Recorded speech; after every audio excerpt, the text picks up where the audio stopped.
Il y a des centaines d'années, on avait besoin du cuivre pour fabriquer des armes et pour vivre de manière globale. Mais savais-tu que le cuivre, notre corps en a aussi besoin et depuis toujours, au final, on est dépendant du cuivre pour pouvoir vivre correctement. Le cuivre, on ne le retrouve pas que à l'extérieur pour fabriquer des matériaux et autres, mais on le retrouve aussi à l'intérieur de notre corps en très petite quantité pour faire plusieurs actions qui sont nécessaires pour que notre corps puisse bien fonctionner. Faut que tu vois un petit peu le cuivre comme un membre de l'équipage parmi toutes les molécules de ton corps qui te permettent de te maintenir en vie et lui, il a des rôles bien spécifiques. Le cuivre de ton corps, eh bien, tu en as besoin globalement pour produire de l'énergie à partir de la nourriture que tu vas consommer, également pour te protéger face à ce qu'on appelle les radicaux libres, qui sont des molécules qui posent problème en de grosses quantités, et justement le cuivre va permettre qu'elles ne soient pas en trop grosses quantités. Également, il a un rôle structurel dans par exemple la structure de la peau, mais également des tendons et autres.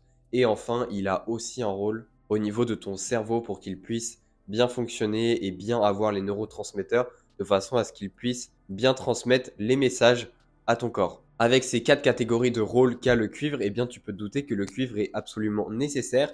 Mais au final, la question qu'on pourrait se poser, c'est certes, on a du cuivre à l'intérieur, mais est-ce qu'on a assez de cuivre à l'intérieur et comment faire en fait pour apporter assez de cuivre à notre corps et pas avoir des problèmes de santé? Déjà, je te rassure, le cuivre, comme le matériau en lui-même à l'extérieur, il est assez facile d'en avoir suffisamment. Le cuivre n'est pas si compliqué que ça à avoir à partir de l'alimentation. Il est présent dans de beaucoup d'aliments, comme par exemple des légumes, également des viandes, des poissons et j'en passe. Donc c'est pas très compliqué d'en avoir. Et en plus, on en a seulement besoin de 0,9 mg par jour, ce qui est extrêmement peu. Et comme je te l'ai dit au début de la vidéo, on en a vraiment une très petite quantité dans le corps, mais ça ne veut pas dire qu'il est pas du tout utile. Et le problème, eh bien, si quand même tu arrives à être en déficience de cuivre, ce qui peut arriver dans certains cas, notamment si tu as une opération au niveau de l'estomac, au niveau des intestins ou que tu prends certains médicaments, eh bien, ça peut te poser les problèmes que je t'ai expliqués. Donc, c'est-à-dire que les rôles, les 4 catégories que je t'ai définies avant ne pourront pas être faites correctement. Et là, ça peut te mener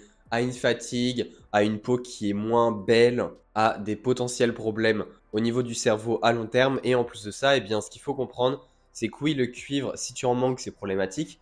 Mais si tu en as en excès, c'est limite encore plus problématique puisque c'est très toxique quand tu en apportes beaucoup. Heureusement, avec ton alimentation que tu as actuellement, je pense que tu en apportes assez. Globalement, dans les pays développés, il n'y a pas trop de problèmes. Et en plus de ça, eh bien, il y a très peu de chances que tu en apportes de trop, puisque ton corps régule tout seul l'absorption du cuivre. Si tu en consommes un petit peu trop dans ton alimentation, il va diminuer l'absorption pour que tu ne puisses ne pas en avoir de trop. C'est que dans le cas de certaines supplémentations où ça peut poser problème, mais si tu n'en prends pas, il n'y a pas de souci, il n'y a pas de quoi t'inquiéter. En tout cas, je souhaitais quand même faire cette vidéo pour un petit peu te faire rendre compte qu'on a du cuivre dans le corps qui est nécessaire pour notre bon fonctionnement. Si la vidéo t'a plu, n'hésite pas à mettre un like et sinon, je t'invite à cliquer sur le premier lien dans la description si tu veux plus d'informations sur mes suivis personnalisés en nutrition. Et on se dit à la prochaine. Allez, ciao!